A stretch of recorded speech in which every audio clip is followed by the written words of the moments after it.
የተከበራችሁ አድማጮቻችን የዲሞክራሲያዊ ስምረት ትግራይ ፓርቲ ሊቀመንበር የሆኑት አቶ ጌታቸው ረዳ ከጥቂት ሰዓታት በፊት አንድ መረጃ በማህበራዊ ገጻቸው ላይ አጋርተዋል። እንደሚታወቀው በአማራ ክልልና በትግራይ ክልል መካከል አወዛጋቢና አከራካሪ የሆኑ አካባቢዎች አሉ። እነዚህን አካባቢዎች በተመለከተም የብሔራዊ ምርጫ ቦርድ ያሳለፈውን ውሳኔ በመቃወም ስምረት ፓርቲ ለፍርድ ቤት ክስ አቅርቦ ነበረ።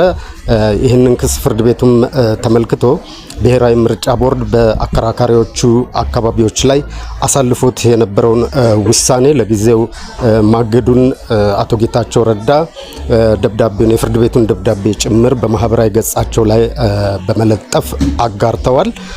ፍርድ ቤቱ ያሳለፈው ውሳኔ እንደሚለው ከሆነ በከሳሽ ስምረት ፓርቲ መካከልና በብሔራዊ ምርጫ ቦርድ መካከል ክርክሩ እስኪካሄድና አንዳች ውሳኔ ላይ እስኪደረስ ድረስ ምርጫ ቦርድ ያሳለፈውን ውሳኔ ለጊዜው አግዷል።